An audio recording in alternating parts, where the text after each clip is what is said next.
Grant Dania now. It's Grant Dania. The gold logie this year. Oh my God, it's Grant Dania. And our mum, Chezzi Dania. She's really crazy. It's all true.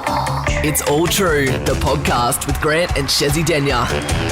Well, welcome, you beautiful humans. It's so good to have your company today. We do really appreciate the fact that you tune in each and every week to catch up with us and find out what the hell we're talking about. Because usually it's pretty far out. Sometimes it's a little different. Occasionally it's a little wacky. I think we should do an episode on karaoke because I went to a karaoke bar on Saturday night and... Still sound like you're there. You smell like an ashtray and bourbon. I do smell like an ashtray and bourbon. I can't smell anything. Still fighting this chest infection. But I sang Shania Twain, Man, I Feel Like a Woman. It's a good song. Yeah. I think it's still as good as it was the day it came out, if not better. I felt like I was 19. You know how songs take you back? Honestly, I felt like I was back at university. Short skirt. Can't remember. Boots, something. Yeah. I just remember looking down at the crowd and I am losing my voice and I'm living on, cough lollies. But I remember looking down at them and they're all like... Was it a performance that they were stunned? If you're just listening along to the podcast and can't see Chezzi's face, yeah, sorry, yes, they were stunned. Were they just like they couldn't believe how awesome the performance was? I'd like to think that that's what they were thinking, but I think they were a bit confused. I think what happened, I'd had a couple of glasses of champagne, and so I had a bit of Dutch courage. And I saw your Instagram. I don't know if it was just a couple. Well, it was hashtag Mum's Gone Wild. Yeah, I know. Well, we actually, part of the running joke was how not wild we are and how most people who were out in the city of Sydney that night were wearing hardly any clothes and we felt about 100. Yeah, but according to your Instagram, it looked like the scene when the boys were reflecting on the night that just was in that Vegas movie. In The Hangover. In The Hangover. You know what I mean? It's just funny that you say flashbacks. that because that was kind of what we were trying to channel and we were laughing so much making this movie. That was this video. That was a big part of the night and we all kind of were getting involved and laughing at, somebody came up with the idea to take a video of a tray of shots that were for somebody else. Yeah. And so it was good fun. But somebody also did suggest that maybe we go look for a pretend tiger so that we can really reenact that. Well, the fact someone is still in jail is a pretty good sign. It was a great night out. So well done. And no, there's no one in jail. But I definitely think we should do an episode on karaoke because I really enjoyed it. What's this episode about? This episode is about past lives. Now, George couldn't join us today because he has a job. We're recording at a slightly different time of day. We are. For poor old Giorgio Armanis. Yeah. So, hi, George. We're thinking of you and, we miss you. So today we're talking to Dr. Toni Reilly, and she is reportedly Australia's foremost international past life and reincarnation specialist. Okay, a doctor on the front end of the title is interesting considering this topic because I associate this topic with being quite mystical and someone with like hairy armpits and a lot of crystals and incense burning to be an expert in this, not a doctor. So we'll have to ask her what her doctorate is in. I believe it's in psychology and matters of the mind. But anyway, we can let her tell us about that. She's also the best-selling author of Awake, The Purpose of Life and Why You Are Here. And she is very, very well regarded in past life circles right around the world. So let's bring her in. This is an interesting topic because we've been kicking this around just a little bit here at home because, part of your mediumship as learning to be a medium is exploring this exact area. And I believe we all have past lives. I'm very interested. I don't know much about it, but I think we do. Dr. Toni will tell us more when she connects.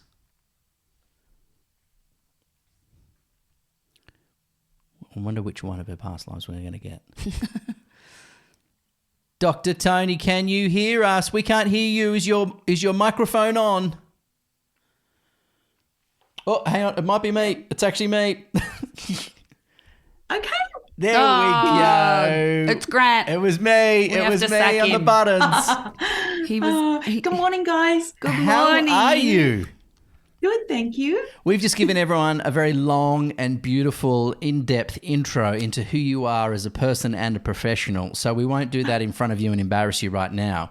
But we're so pleased that you've joined us because you are an expert in a topic that is really playing very heavily on our minds and in our consciousness at the moment as Chezzi and I sort of go through our own personal enlightenment journey, if you like. But it is a fascinating field. Would you please, in your own words, introduce yourself and let us know what it is that you do and why you do it? Okay, well, thank you. So my specialty is past lives and reincarnation. And the reason that I got into it about 20 years ago was because I was on my own soul-searching journey of trying to discover what intuition meant, since I'd been told I had it very strongly. And in that process, I started to meditate. First time I ever heard of it. Before that, I thought Buddhist monks meditated. Never thought of it. Didn't know that everyday people did this. And anyway, I found an everyday person, woman, who had these meditation classes, and they were also psychic development classes as well. So when I went to those, she told me to read this particular book, which was called Many Lives, Many Masters by Dr. Brian Weiss. I read that book. It's the first time I ever thought of a past life. And I thought, oh, this is what I'm going to do. It's what I'm here to do, I thought. And I was in my middle 30s, and that was it. It all took off from there. So what I discovered from the past lives is that if you have that experience, whether people have it spontaneously or they have it facilitated, then no science, no logic, nothing can negate it, because the knowing takes over. You know it's true.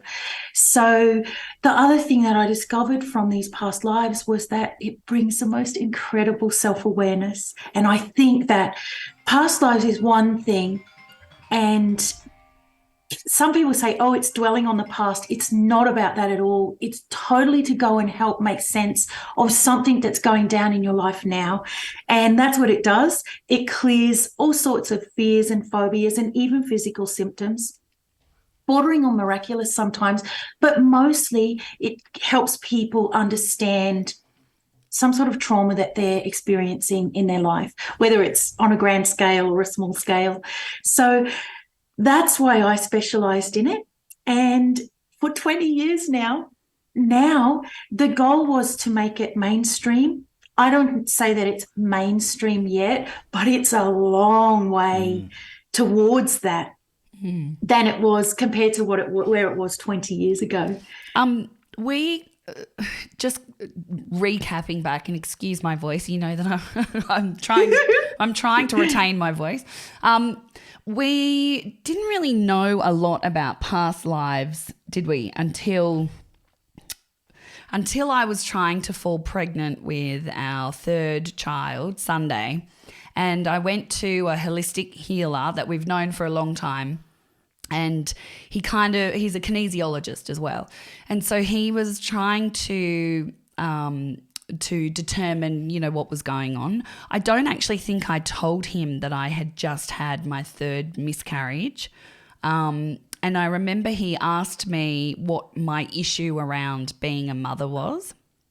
And he said I had some kind of fire, imbalance in my chest, which he couldn't quite explain. And my first ever experience with this whole past, life idea was in that very moment when and I'm getting goosebumps now, he kept saying to me, go with it, just say the first thing that comes into your mind. And I closed my eyes, and it was like I was instantly watching a movie in my mind of me, but it wasn't me I was in. I just said, I thought it was China, And so my first thing that I said to him, I remember, was, "You're going to think I'm crazy." I said, "I don't know what's happening." And he said, No, say it. And I said, I think I was Chinese in a past life or something.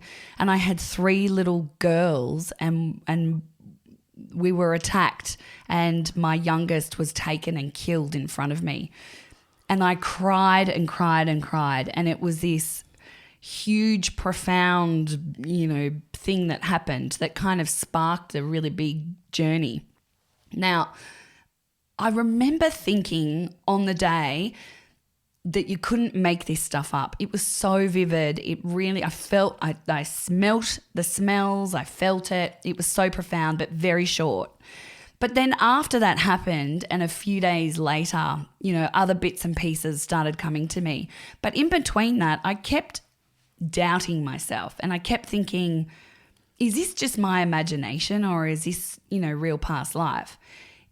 I mean, is that very common? Do people, do that? Because it came out of nowhere. Yeah, they do. I think we have to always remember that we're people while we're here, and our strongest thing is our mind. So we have logic, so we're going to question it. But when you really reflect and question, you can't make emotion up. That is something that comes in the past life that you've got no control over it. I always say that that's an affirmation. And where does it come from? Because I know there's a lot of talk about, it's imagination, you made it up, but it's like, it doesn't come in like imagination. It kind of drops over your thoughts. So what you describe is so brilliant. And also, who can question that it worked? Because you had your baby. Absolutely. Yeah, absolutely. And there's more work that you have done on that with other healers. We realised more about that kind of blockage, right? And we now have 3 girls. So this vision that she had of that previous life, it was like I was protecting myself, because nobody could tell me why I found it so easy to fall pregnant with the first 2. And then with the subsequent, pregnancies, why I could fall pregnant, but I couldn't. I just kept miscarrying. Which I don't know, oversimplified or get it wrong, and I'm speaking on Chezzi's behalf here, which I probably shouldn't be doing, but it was like she was protecting herself and her third by not having the child, because previously in a past life the third had ended, so horrifically, and it was so traumatic. So she was trying to prevent reliving the trauma in this life as a result of the trauma of a past life. So that had to be cleared to allow her to be, reconnected and to bring a third into this world, which is mind-blowing shit. But you hear it endlessly.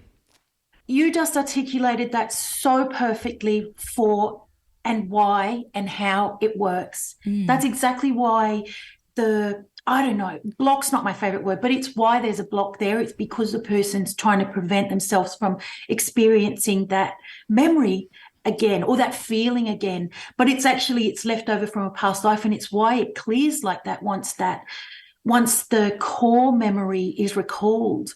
So there's no further work to do. There's no affirmations. There's no further therapy to do around it. Just clears it.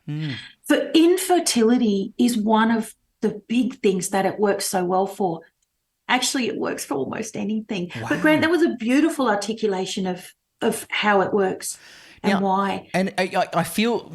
God, you don't want to oversimplify someone else's issues as well with things for like fertility, because it's so complex, and it's kind of a new field of science, and it's going a long ways. And different reasons, but that for me was very profound. Yeah. And then instantly, once it was cleared, we pretty much fell pregnant, and then we also feel, we're talking to another medium at some point that we were reconnecting, we were waiting, and that soul, that child that she'd lost in a previous life, was waiting and waiting for us to bring and be reconnected in a new world again. And we believe that, I know this, if you're new to the podcast, this might sound pretty far out. and I don't want to scare anyone, because from my understanding, not everybody goes straight there, and it shocked me.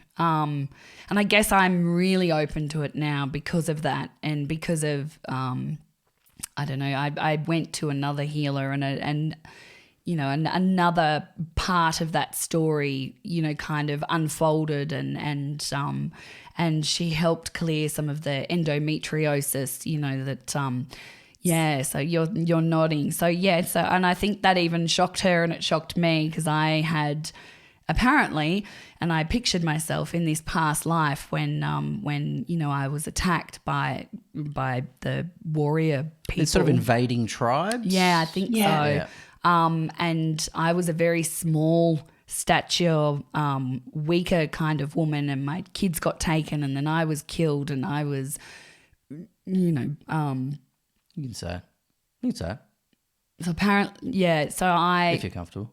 yeah, well, it's quite confronting, but yeah. So I was raped by, you know, the person that had you know, invaded our little village, and so in my mind back then, when I went back through this therapy, I kind of put this ball of hate, if you like, into my pocket, kind of right where the endometriosis was on my ovary. And I said, I'm going to come back in another past life and I'm going to get you. Yeah. It was like mind blowing, you know, that all kind of came out. And I know that seems very out there for people, but it was so amazing, and it was such an incredible experience. Wow. What makes you nod? What were you sort of Yeah. acknowledging? Well, the thing is, all of these, there's so many things that were eliminated from your life that were problems or issues for you from that one past life. But, I was just going to say that I think when people hear these horrific stories from the past life where you were raped and all sorts of things happen, or there's been a violent death which creates something now, or a whole lot of emotional turmoil. But that's where, when you go in, even though it is emotional when you go into the past life and remember it, it's so profound, and people come out feeling lighter after it. So just so that we Absolutely. can have them realize that although it sounds gory, it's actually the most liberating thing that results from recalling these past lives. So thank you for sharing that, because it can be a big thing for people to share even what comes to them, because in our lives now, the thought of, and of course there will have been people who've had the experience of rape or hatred for someone, and I think it's good for them to know that there's healing to face it. It's one of the things that I came up with that I say is regression is progression. And I think it stands not only for going back into past lives to help us heal now, it's also the same when people go back into the childhood to heal what's hindering them as an adult. So one way or another, if we go back, it stops having any power over us. So it's amazing. Wow, it excites me that you had this experience with past life, and Grant, that you understand and listen and hear. It's really lovely. And I think when people are struggling, like if they're wanting a baby, or there's any number of things that they will try past life regression as a last resort. And it's okay, because when they get to that stage, They're ready. they're going to get something that actually works. But so as mainstream as some people may be and have never thought of it, something will happen is they may hear this and be like, well, I'm going to give that a go. And the thing that results from it is it will heal something for them. But Chezzi, another thing, you mentioned endometriosis, and there's any number of reasons. It's so prevalent in women these days, and I think it's even getting, dare I say, more prevalent in the young girls, that it's a thing, but it's very likely a metaphysical result of a pact we've made or something that's happened to us before. I can't believe that, because after I had Sunday, which was only 2 years ago, I developed endometriosis out of nowhere. So I had like a full cesarean, there's like in the space of 2 years, I've developed quite serious endometriosis. Nobody could explain why. But there was so many other things that Grant and I were talking about that, the birth of Sunday has prompted all these old memories and Traumas thoughts and Traumas, yeah. But you're so right. As I've worked through each of those, and I kind of like to think of them as looking above them or watching a movie like I'm not actually in it, experiencing it. I feel it drop away, and it is so liberating. And then I've had more experiences and more kind of past life work that I've done where, they're beautiful lifetimes and beautiful memories, and and we seem to pop up together in lots of different lifetimes, like that I've gone through. Does that happen? I'm a bit afraid to look back through my past lives, because if I'm an invading warrior at some point, I'm in a lot of trouble. You know what I'm saying? Like if she connects those dots. But is that common where people can reconnect in this life because they've been together in other shapes and in other dynamics in previous lives? Yeah, absolutely. Absolutely. It's not a given, but when people start to delve, you will almost certainly find the connection. Look, if you think about in real life, when you meet you guys, for example, we can use you for the example. When you meet, the connection is undeniable, it's irresistible, and it's not like a connection that you've had with anyone else. So there's an absolute assurance that there's been lots of times that you'll have been together before. And can I go a little further and say, look what you do for work, and what you do and what you've done, and the influence that you potentially have on many people. So it would not be unlikely to find that you've had other lifetimes where, one way or another, it doesn't have to be through fame or celebrity, that a lot of people have been impacted by what you've done together, or how you've been together before. So super interesting to go searching, even out of curiosity, for what the dynamics have been before. And of course, some relationships can find where there's a problem in their relationship that's really causing them trouble, and find the core as in the past life as to why there's this one niggle point or thing that keeps presenting with them. And parent-child relationships as well. Yes. You might have been in a dynamic, it might have been the other way around in previous lives, and there might be issues where, that new dynamic is bringing up past life issues to the surface. Yeah, it's wonderful. Let's talk about what on earth a past life is, right? If you think about it, what are we? We're just energy, right? We're energy. Yeah. We're made of bits of carbon. We're stardust, right? So if you think about, if you had something happen to you in this life as a child, maybe someone was mean to you, maybe you were abused, maybe someone said something that hurt your feelings, that shapes your personality, right? So that you will react differently when something like that happens again in your life, because it happened at the start of this one.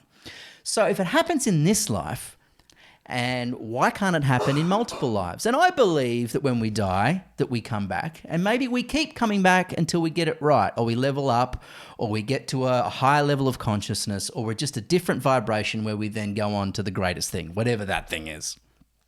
So I feel like, for me, and I'd love to hear your interpretation of why you think we have multiple lives, but I think we are here to keep evolving until we just get it right, until we are a higher source. And I think in the same way we remember the traumas that happened to us when we were young, or that mean thing, or that time that kid pushed me over in the school lunch yard, we carry those moments and memories and moments of trauma and core values from the previous lives as well. Of course they're still in us, because we're just energy. We're holding it all in as memory. We're a hard disk. We're of all those past experiences, because we're supposed to evolve.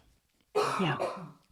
You use a great analogy there with the hard disk. It's good. The past lives, when I first started, I truly believed that we would reincarnate to learn lessons.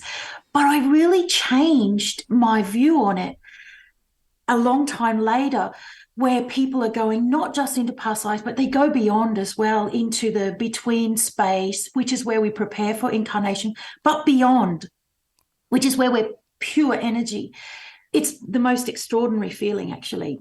But what comes to me, and I have had I'm going to say the privilege, I've been allowed to visit there myself as well, so that Hang on, whoa. it's not a theory. What? You What? go. Yeah. Explain. Yeah, talk us through that. Well, all of this will happen for me anyway when I was really relaxed, and almost like your body can't move because you're so relaxed. And if that ever happens to me, I'm always thinking, yay, how am I getting to go there again? But when you go there, I call it home. I do call it home.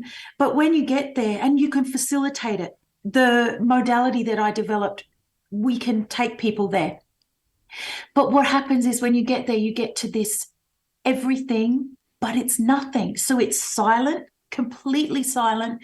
It's dark, as in there's no light there. And it feels the most amazing everything. Peace and joy. And it's hard to describe, actually, because the feeling's not really like anything that we feel here. And it's extraordinary. And what happens when people go there, you only get to, I'm going to call it visit for a little time. It's like a check-in. And usually what people are told is something like, remember who you are. So it'll be something like that. So you'll get and something profound when you're there. Yeah. You get something profound. And the other thing that happens in that space is people sometimes get these miraculous healings where they're literally, dare I say, on their deathbed, but not necessarily that far, but have something that's really wrong with their physical health. And they can go there and have the energy adjusted. That's what I call it. That's my human term for it. They have their energy adjusted and they come back and things are so different in their physical body. But I think... Where do you think that is? What do you think that is? What do I think it is? I think it's where our soul goes when we're not in this body. And I think we come in these bodies to experience life. So maybe not so much to learn lessons, to experience all sides of living life as a human. Because when we're not in a body, we don't have emotion and we don't have thoughts. We just don't have a body. Everything is, it is actually one.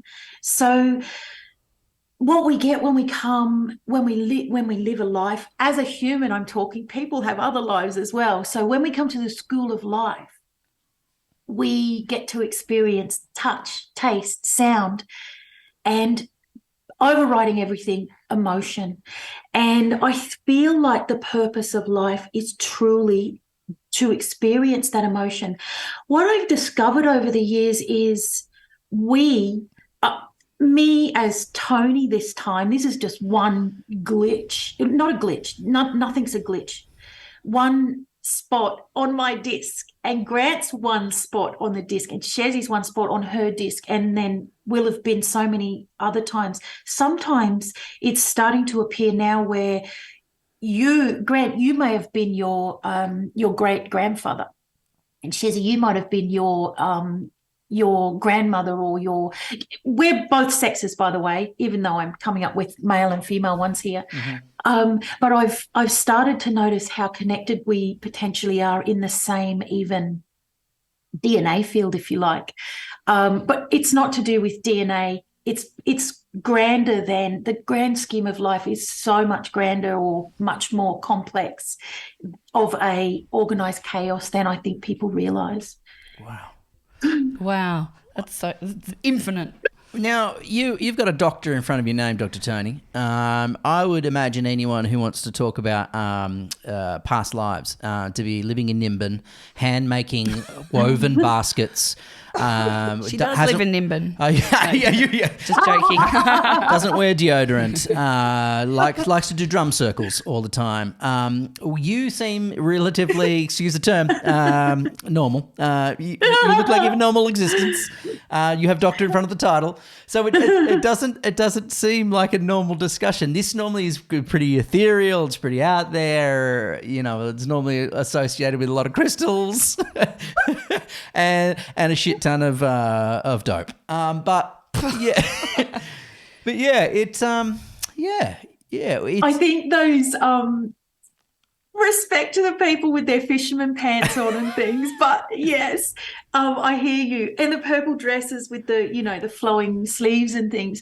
So I back when I started in this, I was told. I feel really guided. I listen to my intuition.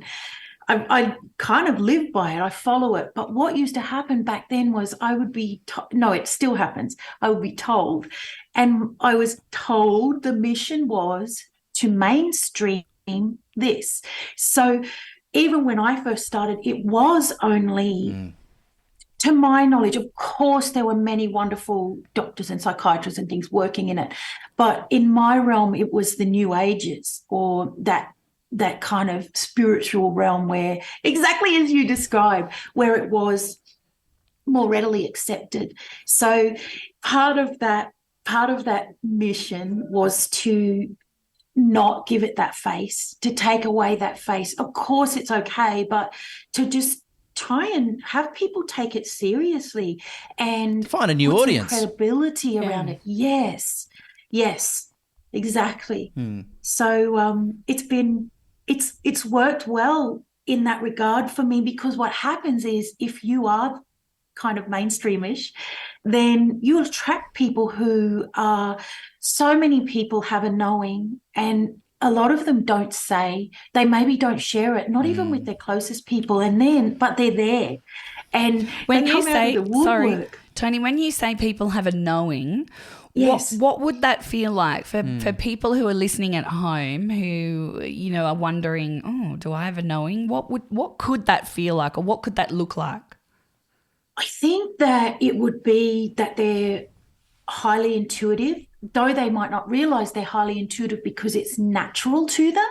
But it would be that they have a feeling this is going to happen, and it does, or so and so. This is very simple. They'll have much more profound things than this, but maybe mum's going to call, or I've thought of mum this morning, and sure enough, mum calls this afternoon.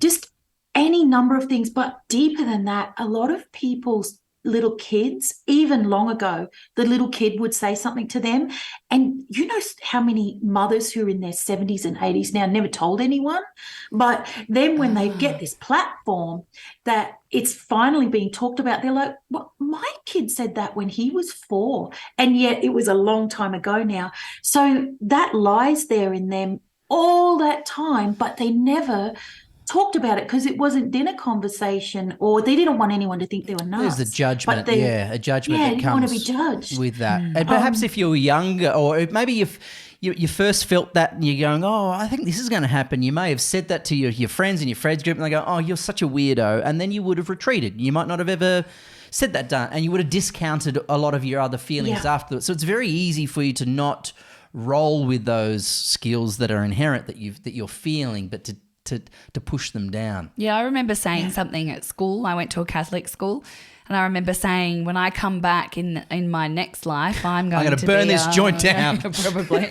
No, or I said something like, I think I was Chinese, because I used to always joke, didn't I? Yeah. Like we lived in Chinatown, and I would you always felt right at home. I would always say to Grant, I feel like I'm home. I'd never been to China. And my only connection was that movie, Big Trouble in Little China, which was a terrible film. But I would always joke about feeling like I was at home. But yeah, I remember joking about it when I was little, and got into trouble because Catholics don't believe in. No, you go to heaven. Sorry, you go. Oh, Grant, I was going to say something that other people could potentially relate to is, yes, they'll have an obsession with somewhere, or a comfort with somewhere, like you in Chinatown, or if we even think about someone who's obsessed with, I always use movies just because it was one of my realizations actually, but they might be obsessed with a certain period, a certain time. They'll have had many more lives than that. And Chezzi, you'll have had many more lives than the China life, but it's the one that's prevalent because it's the one that's causing some issues now, or was. But yes, people might be obsessed with, I'm going to say, let's say Gone with the Wind. Yep. Let's say that. Oh, I love that film. I love it. And then when they regress, they recall something similar that's from that time. And it can also make them question. And they're like, oh, but did I make that up? Because I just love that film. And it's like, hold on. It's actually the flip. You love that film because you've been there in that time before. So it's, our logic tries to negate it, but it's actually the opposite. So you need to flip it around and be like, why do I love that time? Why? Or hate, actually. Because you're probably there. Can there. also be a deterrent from something. And it might be that you've had a wonderful experience, maybe it's a big love story, or a not so great experience, but a resonance with a certain culture or time or film or music. It'll all be connected. It's amazing. Like your dad has a massive fascination with the Battle of Bannockburn, and that battle that currently it runs through. You know, his business is named that, his farm's named that. Yes. He loves it, and that was probably comes from the fact that he was either around there or involved it or in it. Yep. You know, when you think about 100%. when someone's got an absolute you're right. When it becomes an obsession, it's because they were there and they feel they're most comfortable and connected because they were a part of that thing at that time. We've just noticed that our daughter Sailor is obsessed with Brazil. Like in the last 2 years, she's just, we have no idea where it's come from. And I said to her today, because she was playing Brazilian Happy Birthday to herself in the car and we all were listening, and I said to her, but what do you know about Brazil? And she rattled off, the capital and what they speak, and this is the national anthem. And I said, how do you know all that? She goes, I don't know.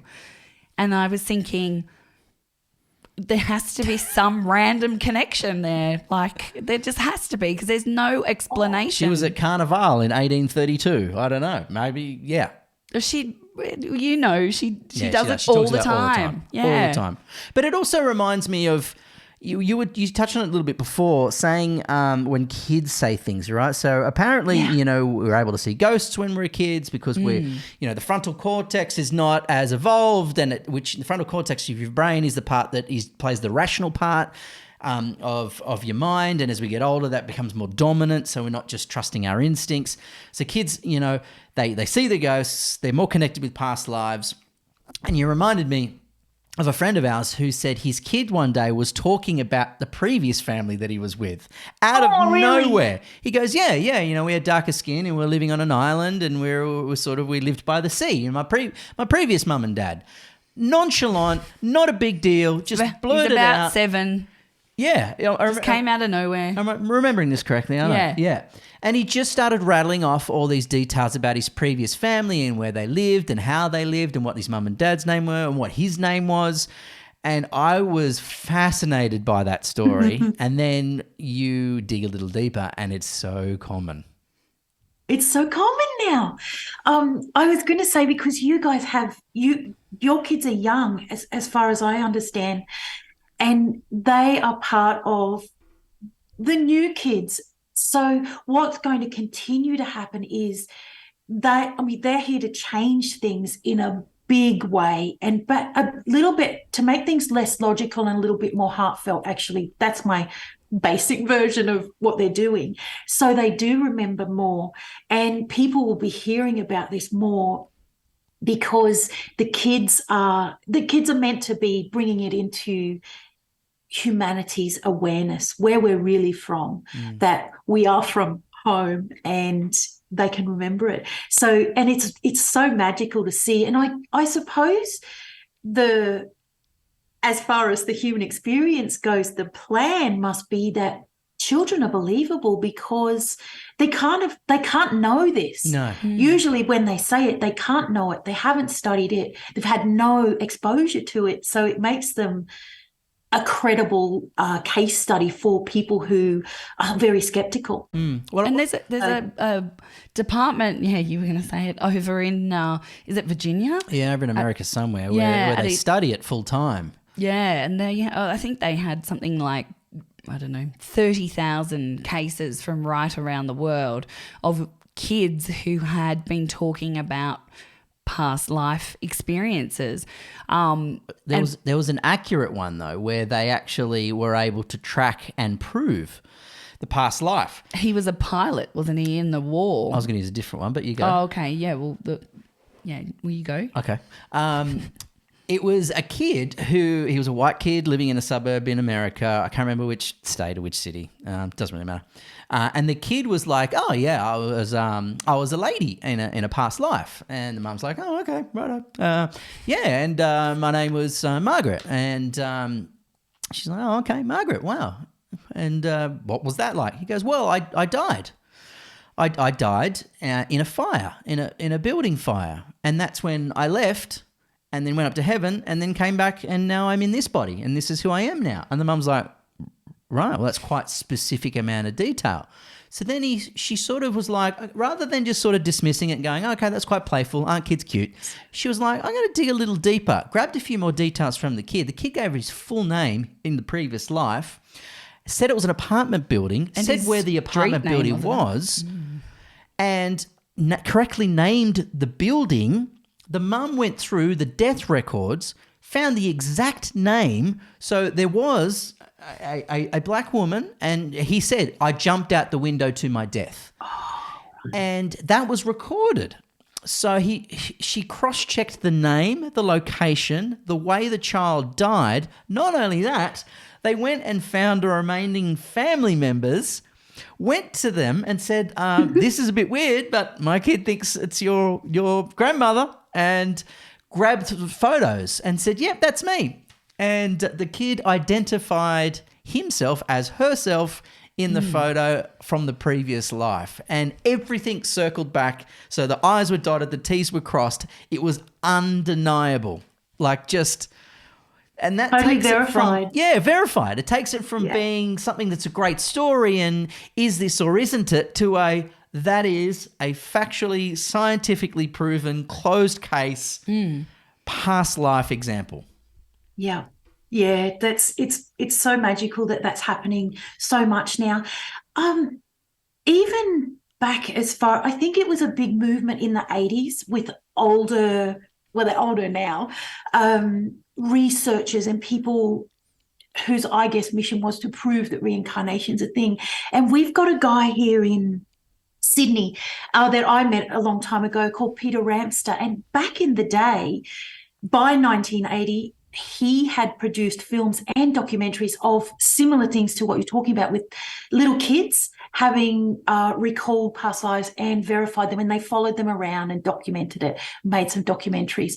I'm pretty sure his alliance was with Channel 7, but at the moment they're on YouTube. But he had a film called The Reincarnation Experiments, where 4 of his clients then, like back in those days, it was the first time those hypnotherapists or psychiatrists were hearing about past lives. So it was a thing.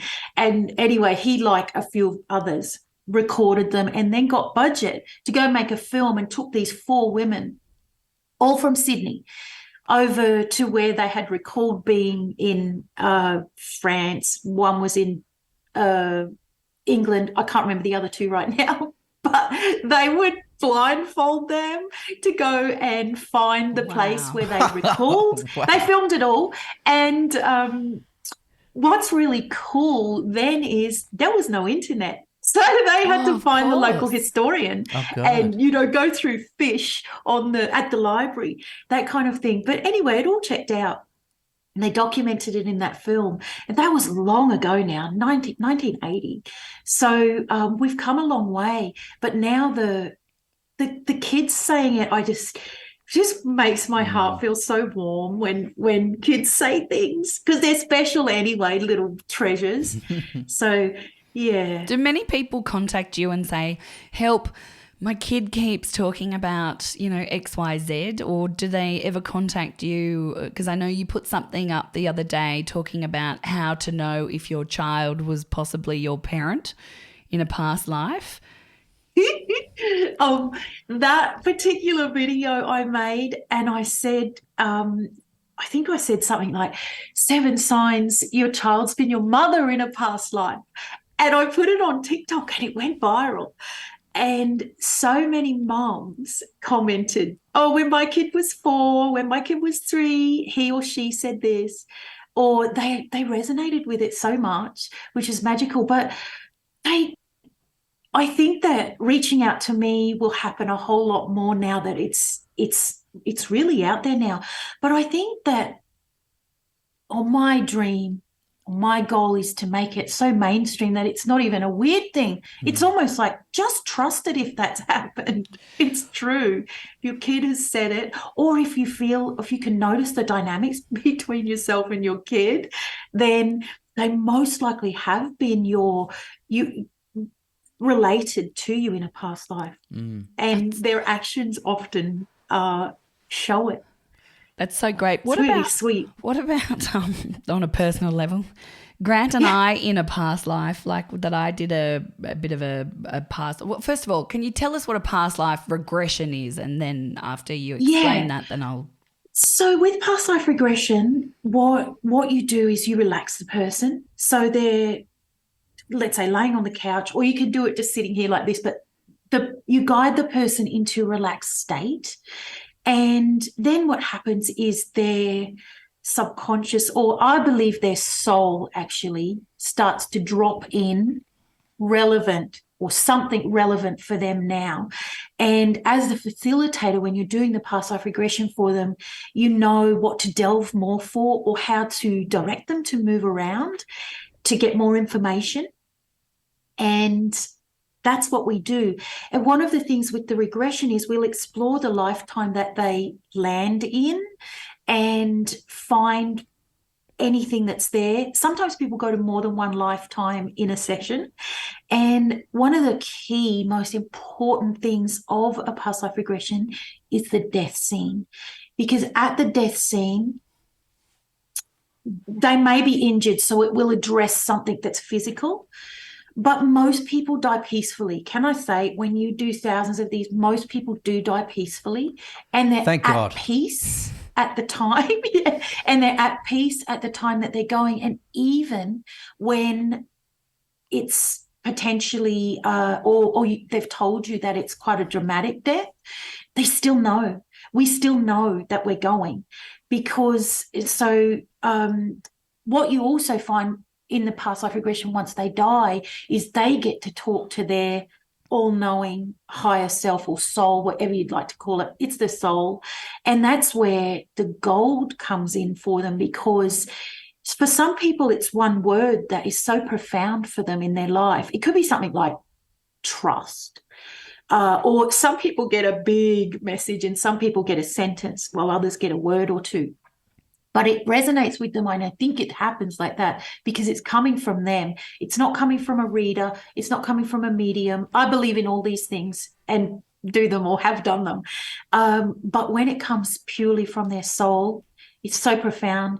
And also when you're having regression and what you're seeing and feeling and knowing, it's why it's so real. It's because it's coming from your soul, who planned what you're doing here. Yeah. So more than likely you are, when you have a regression, you're more than likely going to get the answer for the one thing that's holding you back right now. You are absolutely going to get the answer. And maybe if I can expand a little, and if we go back to fertility, given that that's what we were talking about initially, and being Chezzi's experience, sometimes in life, there can be, let's say, a woman who's not going to have children in this life, and she is battling, wanting this so bad.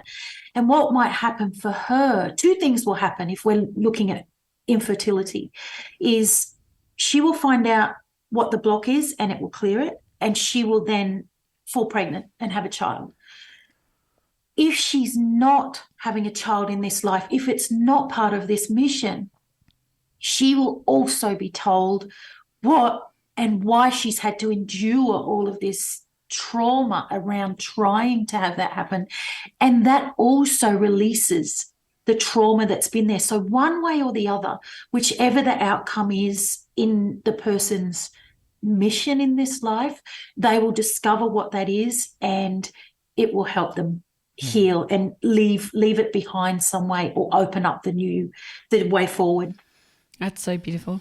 What about, just quickly, soul contracts?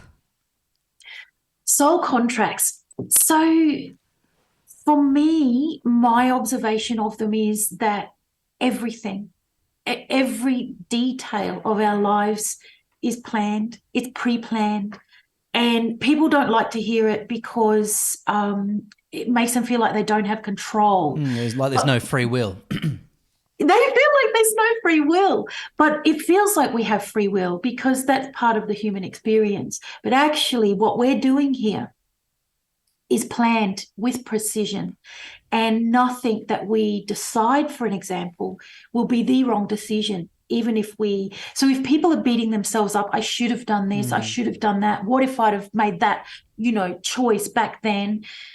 Stop, because you were only ever going to make that choice, and you're right where you're meant to be. So I find it a beautiful thing to know, so that you can stop being mean to yourself and stop traumatizing yourself with would have, could have, should have, and make peace with why it's happened. And then what happens is you feel just much more at ease with yourself and the way that your life is and the way it panned out.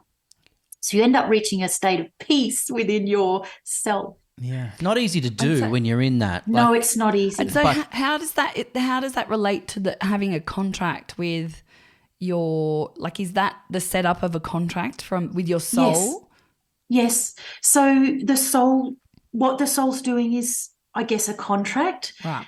Plus, every single person that it encounters, or that we encounter, they have one as well. So they're meant to encounter us. We're meant to encounter them. This is meant to happen. What do you mean by soul contract? Do you mean like you're making a deal with yourself, or it's like a plan? I feel like it's just this blueprint for what you're going to do here. Right. Yeah. Right.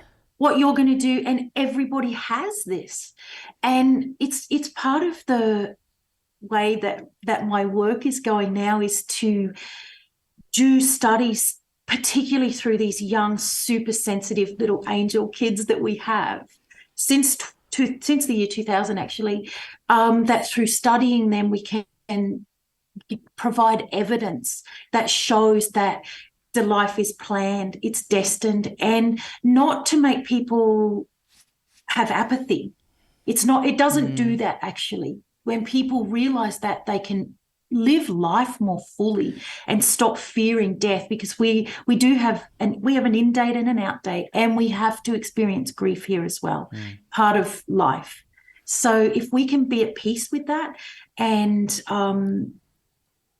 understand that it is our contract or our blueprint, it's part of it, then I feel like we can move through it and accept our lives. Which means you stop fighting your current reality and you start going with it, and you move with it. You move more freely with it, even though you might be in a moment of trauma or struggle or resistance, or things just aren't quite working out for you. Yeah. And I'm only new to this theory, and it's taken me a long time to get here. And you said it just before. I am exactly where I need to be right now.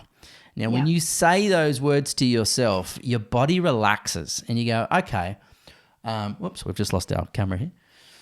You say, I'll fix it in just 2 seconds. You say to yourself, okay, I'll be 2 seconds. It just accidentally popped out. Ooh. Okay, I do wonder if you can cut this out. Someone must be there. Someone's turning it off. No, yeah. How funny. It was just the battery pack. Oh, okay. Do you want me to press never? Yeah. Because it's an important... Oh, I'm so excited to be talking to you both. Oh, that's so magical. I'm so sorry about my voice yesterday. I don't think that actually was the Celestial that cut out the camera. I forgot to put 2 batteries in. I think unless it was my blueprint. It was human error. My blueprint might have told me that I was always not supposed to put it in. So what was I saying? Yes. When you say those words, you stop resisting and you're fighting your situation and you roll with it. Your body relaxes, and then you realize, and you don't need to know where it's going. You just need to know the purpose of whatever's happening to me right now will reveal itself later, and it will put me in much better shape for when that new period arrives. It absolutely will do that. It will absolutely. Yeah, I had a past life regression as part of, I'm doing a mediumship online course at the moment. Okay. And it's all very kind of new. I've just done 9 weeks, and part of that, I was out spraying the garden one day, and I kept having these like almost like it was a bit hard to breathe. And the name like Mary from Cornwall kept popping into my head, and I thought I was going crazy. I said to Grant, "Did any of your relatives marry from Cornwall?" We had no idea what was happening. And it kind of prompted me to ask my teacher, which then prompted a past life regression, which was fantastic. It was very special. But in the first life that I went back into, Grant and I were there together, but we didn't like each other and we were enemies. I'm going to cough now. Sorry. Yeah. This is triggering a response in you. Yeah. Oh, maybe. Yeah. Yeah. Did I choke you? No, I actually, but I don't want to scare people by saying this because I felt no pain, but I think I was a healer. Well, I know I was a healer. I was like a medicine woman. It was in, and I've got all the notes that, my teacher took a long time ago. And I was accused of being a witch, but I wasn't a witch. And it made me quite, angry because I had these younger girls, and one of them was my daughter Sailor. I was teaching them to heal other people. And Grant, and poor Grant, I feel so sorry for him because when I told him, he was really upset. Grant was, there's a blackbird that keeps flying over. Grant was a man called Granton, I think, in the bell tower who persecuted me or prosecuted me in a court and said that I was a witch. And I ended up going, along with these other girls, and we were not burnt, we were hung. But I kind of left my body before there was no pain, and I was okay with that. And yeah, it was very strange because I went back through this meditation and I saw the courthouse and I saw people in the courthouse and I felt like there was so much injustice because all I wanted to do was just help people, and it really made me really angry. But Grant was operating out of fear, and I couldn't articulate that at the time. He was just really scared that I was a witch, for whatever purposes. Still am. I think I might be. But it made so much sense because especially in the early days when we first got together, Grant would say something and I would blow up back, like with this huge response. Is that how you would describe it? Yeah. If I ever made a comment about your conduct or my obsession with how you went about something, it would be followed by an enormous response. Yeah, like it was a deep down trigger. Yeah, like and also for injustice. something very small. Like I wouldn't describe myself a nasty person by any means. But if I was like, why did you do it that way? Maybe you should think about doing it perhaps this way. And then boom, shakalaka. And I'm a really even-tempered person, and it's so not. And I didn't even know where that came from. So this made so much sense. Or if I ever accused you of doing something that you didn't do. Oh, yeah. That was That was huge. Like, it was monstrous. But it really, now that I've kind of gone through that past life thing and then we had, in that same past life regression, I then had 2 other lifetimes that, I went through and Grant, in another one, for instance, was my brother, Poe, I think, who I called Stinkface. It was like very random. But we got on really well and we were, the best of friends. And then in another lifetime, I was, you were my father. Yeah, so it was. See, I'm not as advanced as Chezzi in all of this, and that's all weird. That's all pretty weird. It is really weird. Considering we share a bed, we have relations, we are, and then you think of us in any other context, it's pretty strange. But it's also so sounds cool. weird.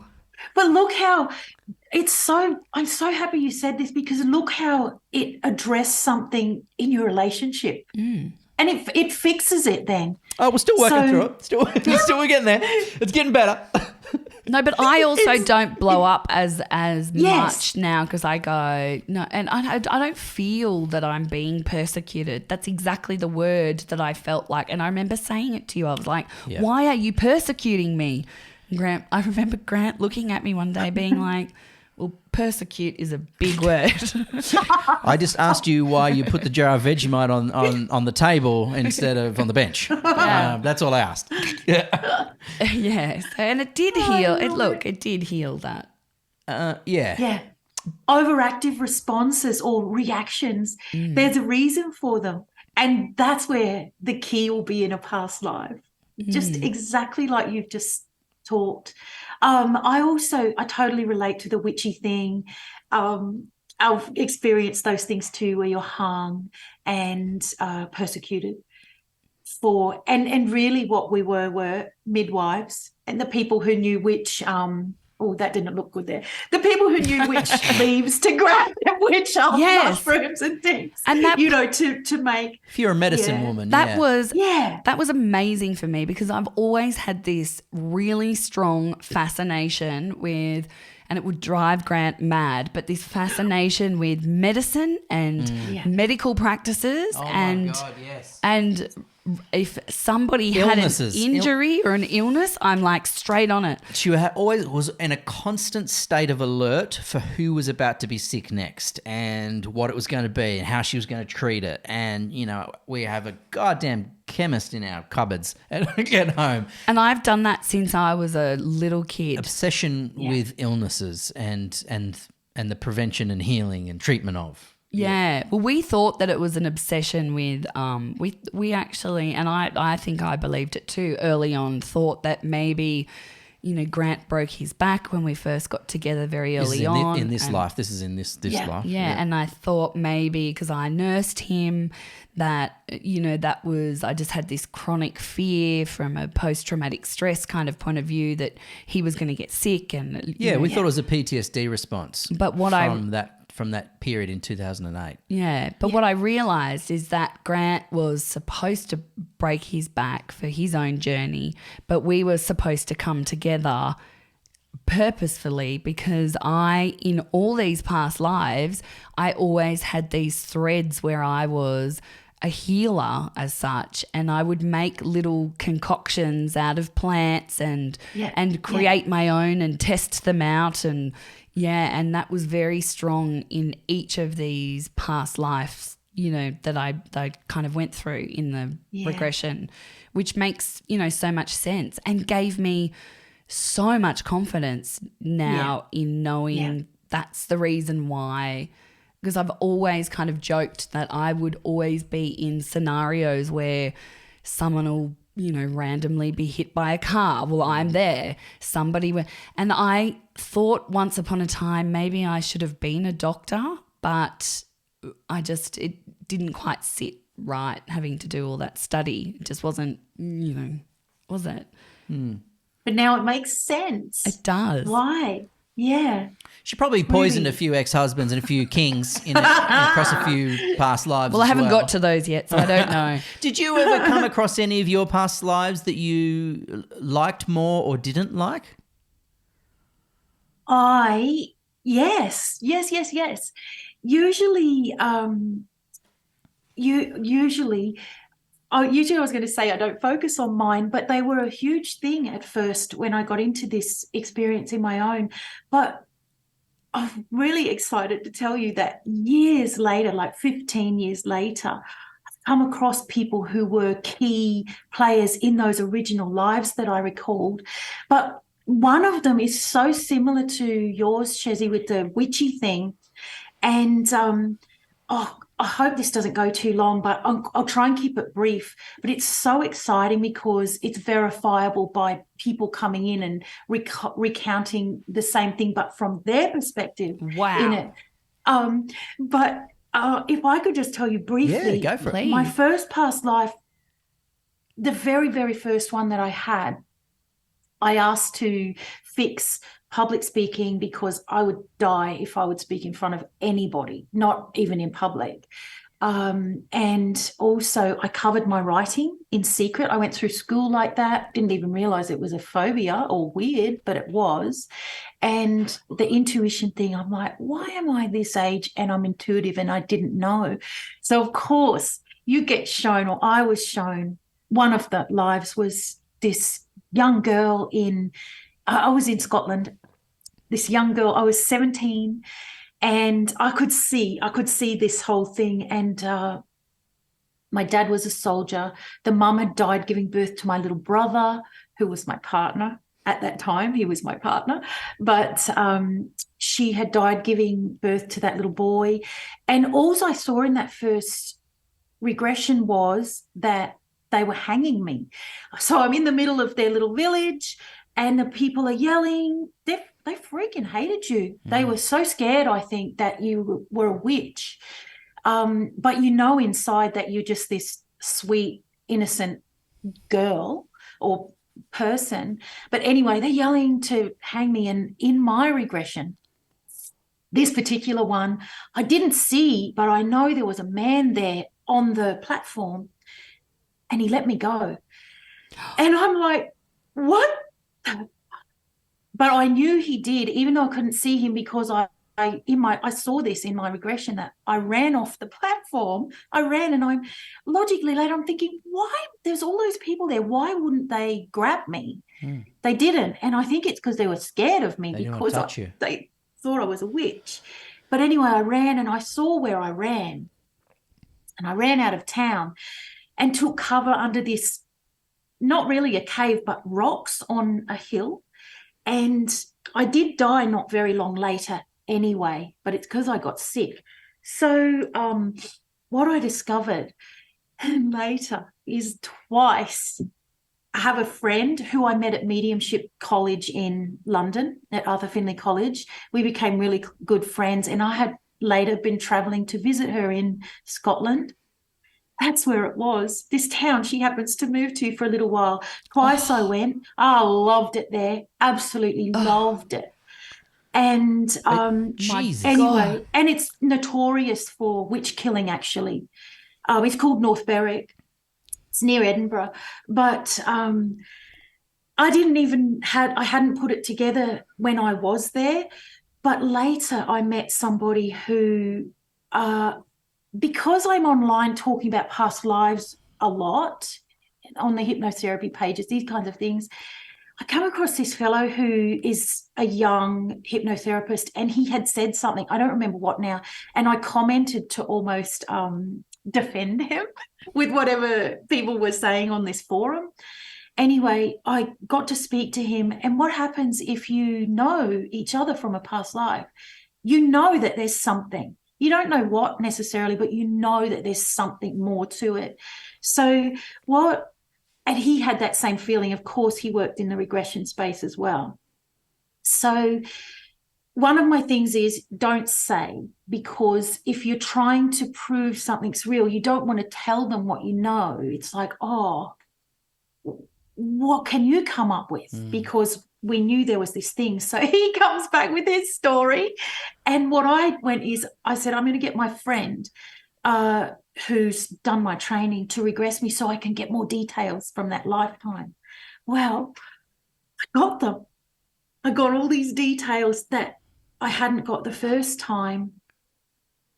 And the question was, why did he let me go? And So he anyway, was the man? It was him. It was him. No. So he Wow. gets from his perspective that who he was and what he did, why he's let me go.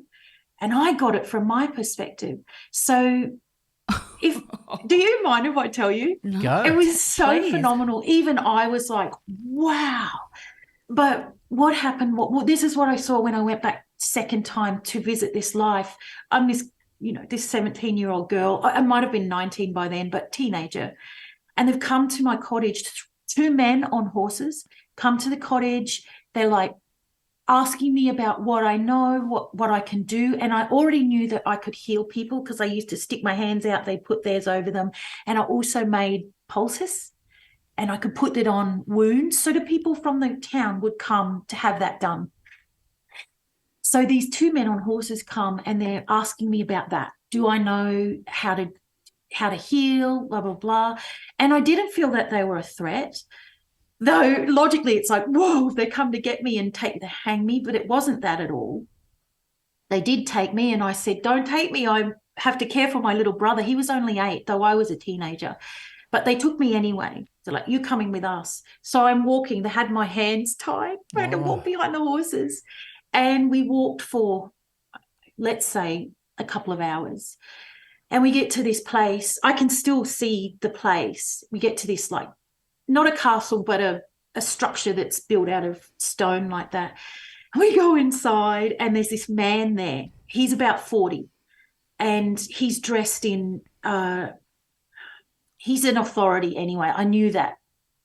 He's an authority and I'm standing there in front of him and he's asking me about my healing abilities. And the reason he'd sent his men to get me is his son was sick. Oh. And his son, he's taking me to insisting that I must heal his boy who was my age. So he's got a teenage son. So we go into the back room where the son's very ill and full of fever. And so I had to stay there and heal him. That was why they got me there. And I could see that I was feeding him like real watery broth or whatever. He couldn't really eat broth. And I could see in my regression, I could see that he had these sores all over him. And there was this process that happened. I think I was there for a couple of months. And he went through this process. And in my regression, it says in my mind that he had syphilis. But then it was in the late 1700s. They didn't know what it was. They didn't know what any of these things were. And also what I knew was I didn't really heal him. It just ran its course. Right. So he did recover. But when he recovered, I got to go back home to my cottage. And I think there was a big revolt around that time where people were witches and it was a thing. They were killing them. So because I was one of them, the town healer, and on that platform, that man, he was a general or something, a governor, I'm sorry. That's why he let me go, because I healed his son, or he thought I healed his son. And all he did was he looked at me and his eyes went to the side, which was where you could run down off the platform, and I ran. So he let me go. But that's why, because I healed his son. And you immediately got to defend him in this life when he'd said something on that platform. You felt an instant draw to, I need to protect this man because he's the one that released you in a previous life. And do you know what, Grant? I didn't even put that little thing together until now. But that is what happened. Wow. Is how I got to meet him. Is I was like, I'm going to defend him because he was being a bit attacked for whatever he'd said. That's amazing. You might not know the answer to this, and perhaps I just maybe a little bit of reading, I'd figure it out myself. But what was the problem with witches back then? Was it the fact that religion didn't like them because God was the only Almighty, or did the government and the rulers not like them because it was a potential threat because you had secret powers that might undermine them? You were part devil, weren't you? If you were, so it was I more the think church. So yes, didn't like it. Religion put that fear into it that you were the devil, but really, what would happen was people would die because they were sick, but because you're the healer and you can't save them You can't because save they're everyone. actually going to die at that time anyway. Yeah. But then there's this fear that you made it happen, that the witch or the healer woman made it happen. So it's hysteria, basically. And also superstition and of course it was as fed. well. Yeah. Yeah.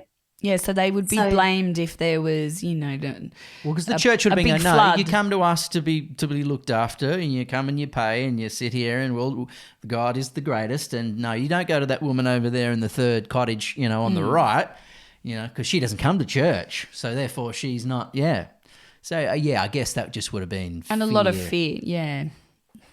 Just complete ignorance and fear. Yeah. Yeah. It's so fascinating. Isn't it? It really It is. really it's a is. bloody good topic. So, Toni, tell us, right, if people want to talk to you or explore this topic further, how can they find you? What should they do? Even if they've got, a couple of questions, where would you send them to? Okay, I'm all over social media, all of them, as Dr. Toni Reilly or SoulLife Zone, but you can come to my website, ToniReillyInstitute.com, and you can feel free to email me, drtoni@ToniReillyInstitute.com. That's awesome. Fabulous. Finally, before you go, I'm a little concerned about this. How do I get myself off the hook from being the dude in the bell tower that sentenced Chezzi to death? I'm worried that this is going to remain a little underlying in her, no matter how much she says she's over it. Do you know what? I'm worried she's not, and I did tell you this, that in the second, that was the first one that I went through. And then I healed that. I did a healing. Then in the second one, I was more angry at you being my brother because you wouldn't carry the bucket of water. And right. I was up the hill. I was much younger and it was much heavier, and you kept farting and blowing it in my face. Because I thought it was funny. Yeah. And I still think it's funny. See? And I was more angry at you for that than I am for the bell tower. Is there a chance that she's completely let go of that Granton in the bell tower guy who ended her life? 100%. Thank God. Yeah. Most likely the moment that you saw it or that you recalled it in the life, it then loses it, and because then you put two and two together and it makes sense as to what it was doing now, why you were blowing up about something that really didn't deserve that reaction. So yeah, you're off the hook, Grant. Thank you. I'm going to go outside now. I'm going to get you to put the Vegemite on the bench, and I'm going to say, why did you put it there? And then see if you're right. I also used to have this thing where, and I thought it was just because I was a Scorpio, I would believe in revenge. Oh, shit. And yeah. I'd said it a lot, with people who had really hurt me. I was like, I will come back and I will get you in the next life. Strong, vengeful streak. I don't even have that anymore since I had the healing with the Chinese past life. Endometriosis. I don't have that anymore. I forgave those people. They didn't, so I don't even I feel so much freer. I can't even explain it.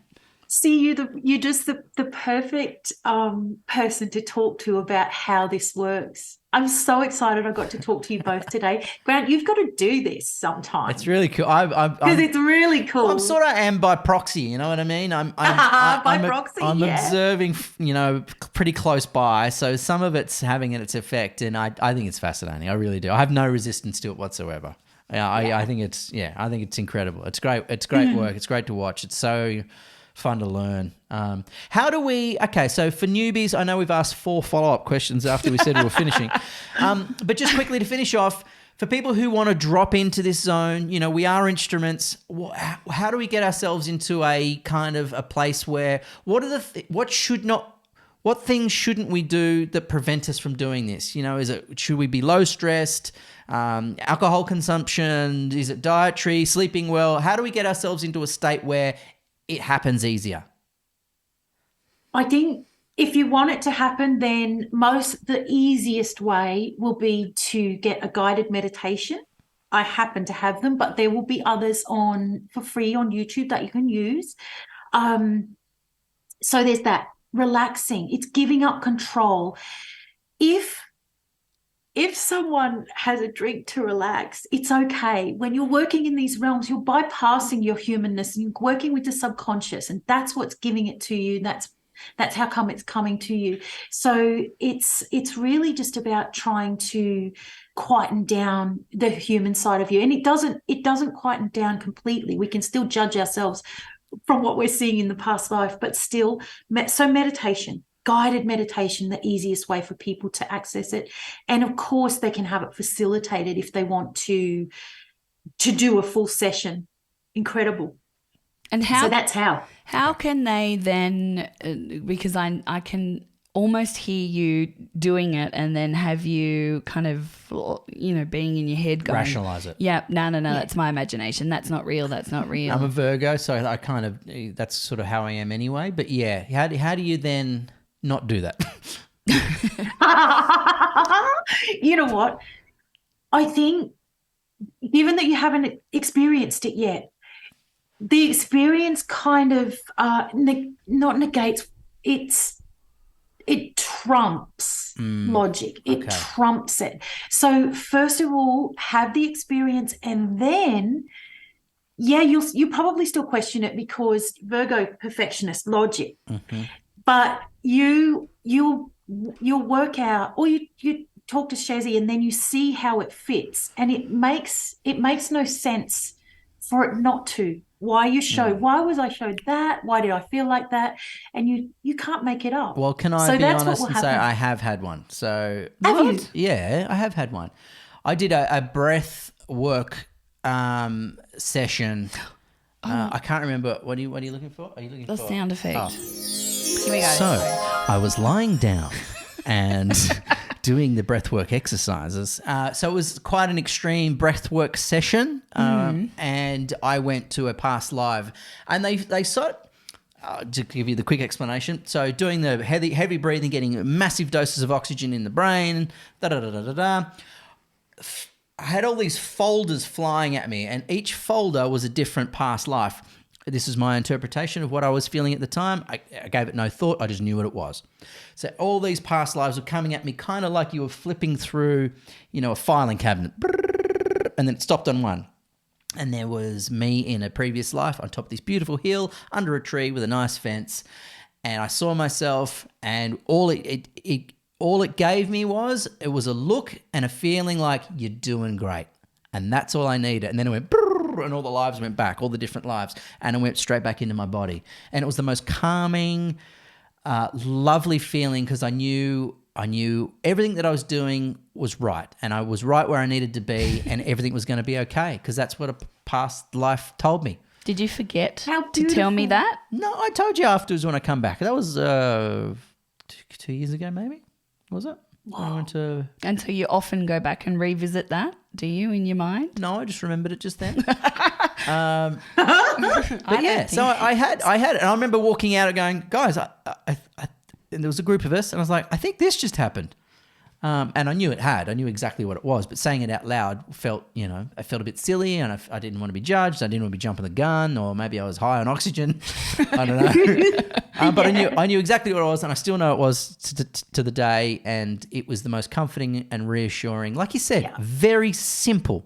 It was it was so simple. And I got no words other than the expression of "you're doing great," and then boom, I shot out of there. That is so cool. Yeah. You it did is not cool. tell me this. I did say that. You did not tell me this. Was this maybe I before we went to Japan? Don't make me get back up in my bloody bell tower. You did not tell me this. But this is what our daughter does all the time, Scout. She puts 2 thumbs up. Yeah. Instead of talking, she just goes. Yeah. So yeah, I have had it. And Wow. that's why I'm not studying as much as Chezzi is. I'm not studying at all. But I am. To be I'm fair, an open vessel. I've always been really interested in it, and I've always called myself a touch crazy because random things will just happen, won't they? I never ever called myself spiritual because that scared me, because I went to Catholic school and the nuns didn't really like me because I had ADHD. I wouldn't sit still. But It would have been a problem for them. But I just, even my cousin laughs now because she listens to the podcast. She laughs because when we were about 8 or 9 and we used to walk around her farm, she said I used to put my hands up and I would talk about the blonde-haired crows or something. There'd be a flock of crows and I'd say some spiritual meaning that the flock of crows, meant, which is quite profound because I still do that, don't I? Yeah, you're pretty different. Yeah. I am Pretty different. In a good way. No. So good. It's been so enjoyable. Yay, connected, I would call it. Yeah, hell yeah. We'll see you in the next life then. Thanks so much for your time. That was really enjoyable. It was amazing. Thanks for having me. So go check her out. Find her on all those places she mentioned just a few minutes ago. If you've got any questions or you want an experience, you know where to find her now. So Dr. Toni, thank you very much. Thank you. We'll see you next time on It's All True. Woo, bye. It's All True, the podcast with Grant and Chezzi Denya. Bye bye.